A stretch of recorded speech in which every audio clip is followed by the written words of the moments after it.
जब प्रिंसेस वहां पर लेक साइड पे पहुंची थी ना, तो उसके साथ उसकी दो दोस्तें और भी थी। वो कहती है बहुत दिनों बाद मिल रहे हैं ग्रैंड ड्यूक ट्रेजन, आखिर आप कैसे हैं। तो हमारी रैबलर और हमारा हीरो दोनों उसकी तरफ देखते हैं।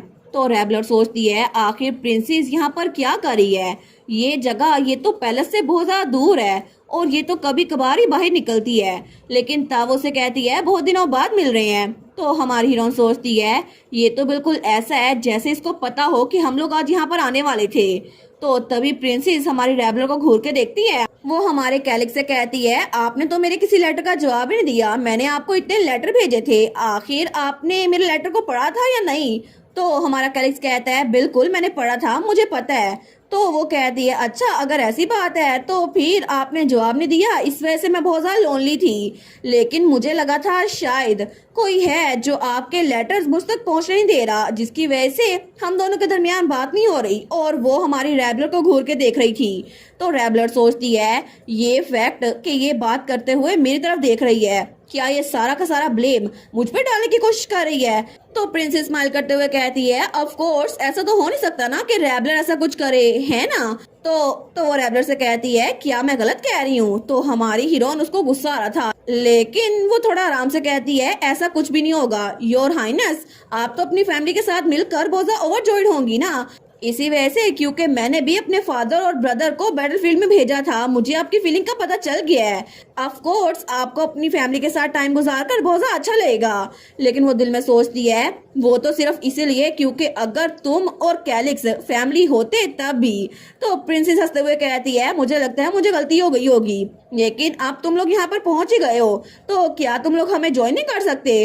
तो प्रिंसेस की दोस्त कहती है बिल्कुल, आपको ग्रैंड ड्यूक ट्रेजन की बड़ी फिक्र हो रही थी ना योर हाइनेस। तो प्रिंसेस कहती है बिल्कुल मुझे हो रही थी। लेकिन तब वो कैलिक्स का हाथ पकड़ते हुए कहती है इस बारे में क्या तुम हमारी फैमिली के तौर पर ज्वाइन नहीं होगे, एक कप चाय पी लो ना इकट्ठे। तो हमारे हीरो को तो उस पर गुस्सा आ रहा था, लेकिन तभी वो उसका हाथ छुड़वाता है। वो कहता है ये तो बहुत अच्छा इनविटेशन है, लेकिन मुझे लगता है मैंने पहले किससे अपॉइंटमेंट ली हुई है और मैं आज का सारा टाइम रैबलर के साथ गुजारने वाला हूँ। और जहां तक फैमिली टाइम की बात है ना, मुझे लगता है कि हमें इसके लिए बाद में कोई डेट सेट करनी पड़ेगी, आपको ऐसा नहीं लगता। और उसने तो बड़ा टका के जवाब दिया था। तो प्रिंसेस जब देखती है ना कि कैलिक्स और रैबलर ने हाथ पकड़ा हुआ है, तो तब दिल में तो उसको बड़ा गुस्सा आ रहा था, लेकिन सबके सामने वो स्माइल करते हुए कहती है अच्छा तो फिर मैं उम्मीद करती हूँ कि अगली बार तुम मेरे साथ चाय पियोगे। और तब वो कहती है और अब रैबलर भी तुम्हारे क्लोज लगती है तो मैं उसको भी इन्वाइट कर लूंगी, है ना।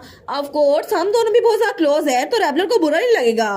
तो रैबलर सोचती है आखिर ये सब में मुझे क्यों घसीट रही है, लेकिन कैलिक्स कहता है नहीं, रैबलर को अपनी खुद की फैमिली के साथ टाइम गुजारने की जरूरत है, क्योंकि ये आप ही थी प्रिंसेस जिसने रैबलर को ड्यूक वाइसलबेरी और यंग लॉर्ड की फैमिली बनाया, क्या ऐसा नहीं था। तो प्रिंसेस थोड़ा फ्लिंच होती है। तो हमारा कैलिक्स रैबलर को वहां से ले जाते हुए कहता है तो ठीक है फेयरवेल, जब भी कोई और अपॉर्चुनिटी आई ना तो हम लोग जरूर मिलेंगे। लेकिन उसको जाता हुआ देखकर प्रिंसेस को तो गुस्सा आ रहा था और उसकी तो सबके सामने इंसल्ट हो गई थी। और दूसरी तरफ हमें लेक का सीन दिखाया जाता है जहाँ पर हमारी रैबलर और कैलिक्स दोनों बोट राइडिंग कर रहे थे। तो तब कैलिक्स कहता है तुम ठीक तो हो ना। तो रैबलर कहती है क्या मतलब। वो कहता है तुम्हारे चेहरे पे जब से तुम प्रिंसेस से मिली हो ना डार्क एक्सप्रेशन है, ऐसा लगता है कि तुम बिल्कुल भी ठीक नहीं हो। वो कहती है अच्छा ऐसा लगता है। तो कैलिक्स कहता है बिल्कुल, क्या तुम्हें प्रिंसेस से डर लगता है।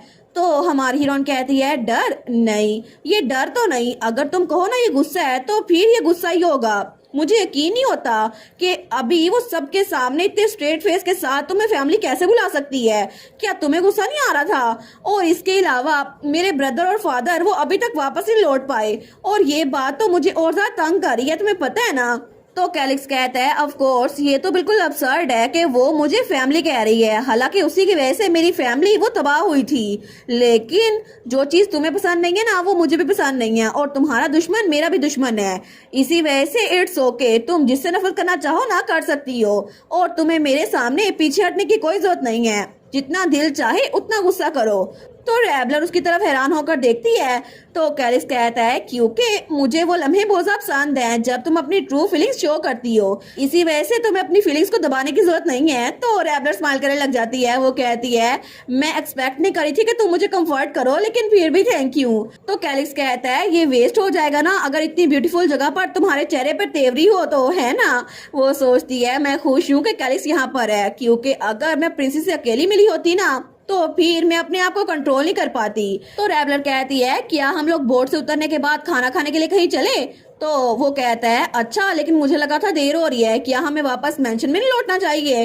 तो रैबलर कहती है ये डेट है, क्या थोड़ी देर के लिए हम और नहीं रुक सकते। तो वो हंसते हुए कहता है मैं तो मजाक कर रहा था। ठीक है, वैसे भी आज हम लोग डेट पे आए हैं आफ्टर ऑल, तो हम लोग कुछ भी खा सकते हैं और जब तक चाहे बाहर रुक सकते हैं। लेकिन तभी दूसरी तरफ हमें महल का सीन दिखा जाता है। तो वहां पे प्रिंसेस कहती है वाइसलवेरी ट्रूप्स जल्दी लौट आएंगे। तो उसकी मेट कहती है जी बिल्कुल, और हमने सुना है कि 2 दिन के अंदर वो कैपिटल में लौट आएंगे। तो प्रिंसेस कहती है मैंने सुना था कि फादर उनके आते ही विक्ट्री सेलिब्रेशन रखने वाले हैं, क्या ये बात सच है।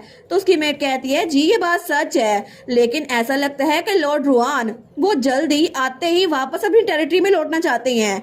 तो प्रिंसेस कहती है क्या, लेकिन क्यों। तो उसकी मेट कहती है मुझे डिटेल्स नहीं पता, लेकिन ऐसा लगता है कि वहां पर कुछ बहुत ज्यादा इंपॉर्टेंट है जिसकी वजह से वो एम्परर के ऑर्डर्स को मना करके वापस अपनी टेरिटरी में लौटना चाहती हैं। तो प्रिंसेस सोचती है क्या वो मुझसे मिले बगैर वापस अपने घर लौटना चाहता है, अपनी उस टेरिटरी में जहां पर उसकी बहन रैबलर है। लेकिन अगर वो मुझे इग्नोर करेगा ना, तो वो क्रीपी से स्माइल करते हुए कहती है फिर मैं भी मेक श्योर करूंगी कि वो किसी और को देख ना पाए। और तब तो वो बहुत ही ज्यादा बुरी लग रही थी, और तब उसके दिमाग में फिर से कोई खुराफाती आइडिया आ गया था। इस बार वो फिर से रैबलर के खिलाफ कुछ ना कुछ करने का प्लान किए जा रही थी। लेकिन अभी तक तो मुझे लगता है कि ये प्रिंसेस जितनी पागल हो गई है ना, इसको तो पागल खाने दाखिल करवाना चाहिए। पता नहीं इसको प्रिंसेस बना किसने दिया, सबके सामने कुछ और होती है और असल में इसका रूप कुछ और है। और इसी के साथ ये वाला पार्ट यहीं पर ख़त्म। तो आप लोग बताइएगा आप लोग को ये पार्ट कैसा लगा, और वीडियो को लाइक और चैनल को सब्सक्राइब लाजमी कीजिएगा। बाकी वीडियोस का लिंक भी स्क्रीन पर नज़र आ रहा होगा, तो काइंडली उनको भी चेकआउट कर ले। और thank you so much for watching my videos. Stay safe, bye bye.